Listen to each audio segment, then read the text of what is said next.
और पंडित दयानंद राय जी पूजन की पंक्ति में कितनी अच्छे तप को समझाते हुए कहते हैं, तप चाहे सूर्य राय कर्म शिखर को वज्र है, द्वादश विधि सुखदाय क्यों न करे निज सकति सम।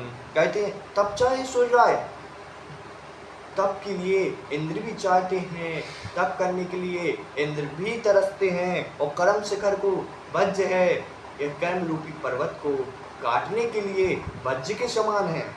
और द्वादश विधि सुखदाय, जो 12 तप हैं वो सुख रूपी हैं, वो हमारे लिए सुख प्रदान करते हैं।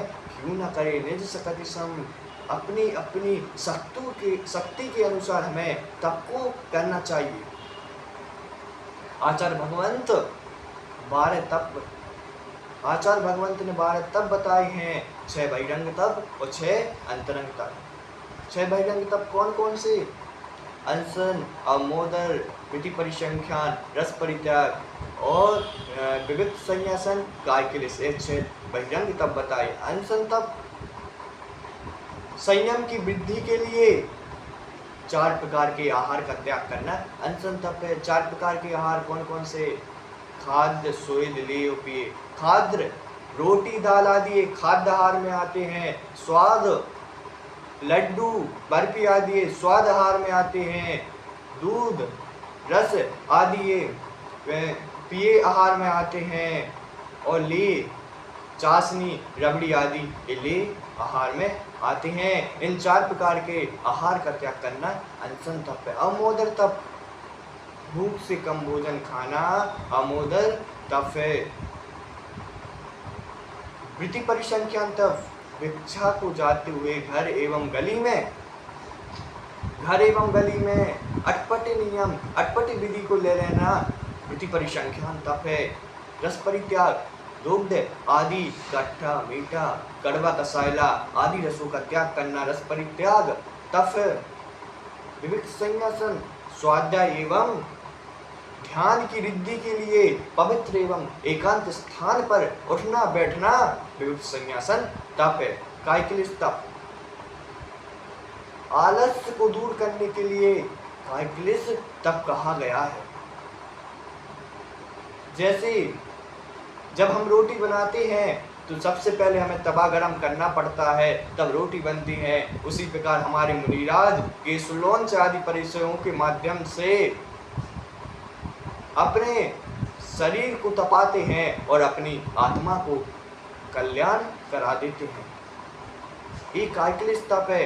और 6 भाई अंतरंग तप भी आचार्य भगवंत ने बताए हैं। कहते हैं प्रायश्चित, विनय, वैयावृत्त, स्वाध्याय, व्युत्सर्ग और ध्यान, ये 6 अंतरंग तप है। प्रायश्चित, प्रमाद या अज्ञान से दोष लगे हुए हैं उनकी शुद्धि करना प्रायश्चित तप है।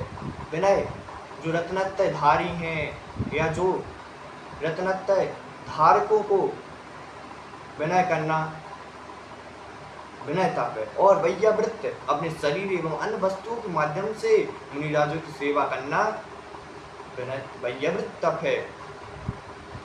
स्वाध्याय तप, आलस को दूर करने के बाद स्वाध्याय आराधना करना स्वाध्याय तप है।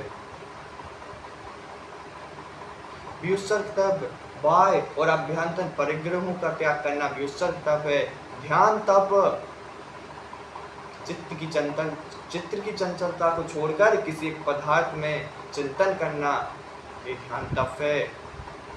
हम इन 12 तपों को अपने जीवन में धीरे धीरे अंगीकार करने का प्रयास करेंगे और उत्तम तप धर्म को अपने जीवन में धारण करेंगे। तप हमारे लिए ऊर्ध्व गति की ओर ले जाता है और पथ नीची गति की ओर ले आता है।